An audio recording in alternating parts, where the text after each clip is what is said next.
Congratulations, Mr. Secretary.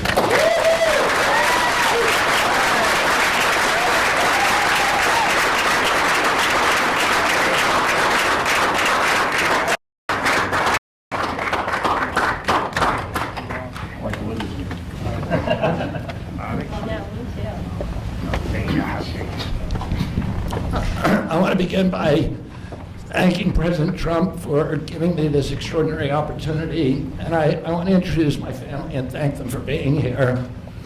My wife Cheryl, my cousin Anthony Shriver, my daughter Kik, my other daughter Kira, Catalina Shriver, Joey Shriver, Jackson Hines, and Amaryllis Kennedy.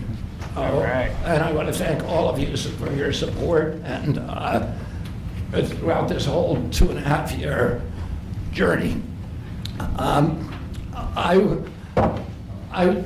first time in this Oval Office was in 1961, and I came here to meet or 1962. I came here and I had a meeting with my uncle, who was president then, where we talked about the environment. He was involved deeply, as we all know, in restoring physical fitness in this country. He challenged at one point during his administration, he challenged Americans to do a 50-mile walk, which I ultimately did, but I remember the day that my father completed his walk. We were staying up at Camp David, and my father came in after 18 hours walking on the C&O towpath with his feet bleeding and blisters on them. My father had one of his best friends was Al Lowenstein. And Al Lowenstein ultimately was a congressman from New York who was assassinated himself in 1980. But Al Lowenstein had started the Dump Johnson movement to get rid of President Johnson and end the Vietnam War. And at the time that he started it, people just thought it was a fool's errand. And ultimately, he asked my father to run for president against Johnson. My father wouldn't do it at that time, and he asked Gene McCarthy. McCarthy did it, and he joined that campaign. And my father ultimately ran, and Johnson then dropped out. So Al Lowenstein succeeded.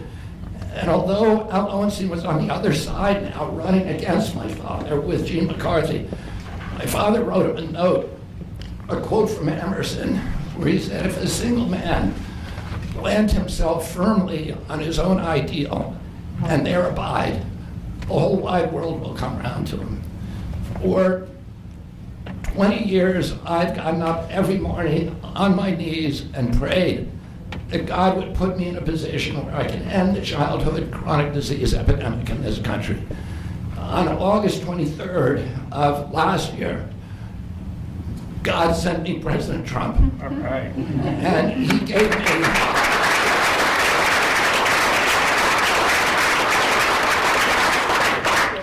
he's now given me, he's kept every promise that he's made to me.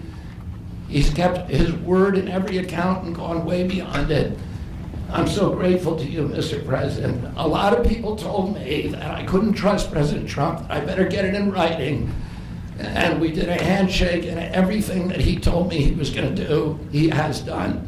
Right. And I'm so grateful to him, and I've told you before, I genuinely believe that you are a pivotal historical figure, and you are going to transform this country at a time when we see all of the indicia of democracy now in tatters in our country.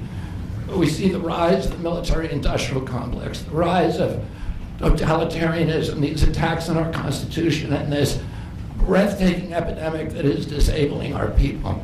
President Trump has promised to restore the American dream in this country. A healthy person has 1,000 dreams. A sick person only has one.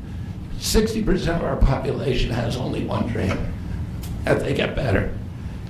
President Trump has promised that he's going to restore America's strength. But we can't be a strong nation if we have a weak citizenry.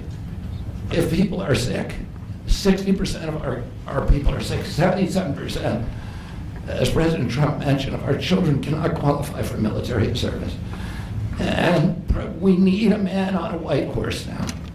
We need somebody who is willing to come in and has the spine and the guts and the strength to challenge orthodoxies, to stand in the way of vested interests, and to break institutions that have turned against our democracy.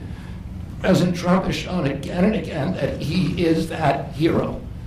And most recently, I greatly appreciate, and I called you the day that you announced the termination of USAID.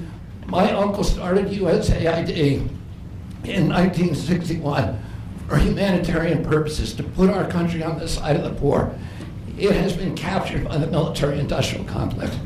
It has become a sinister propagator of totalitarianism and war across the globe. And very few people understand how sinister this agency really is. And President Trump saw that, and he stood up to it with a masterstroke.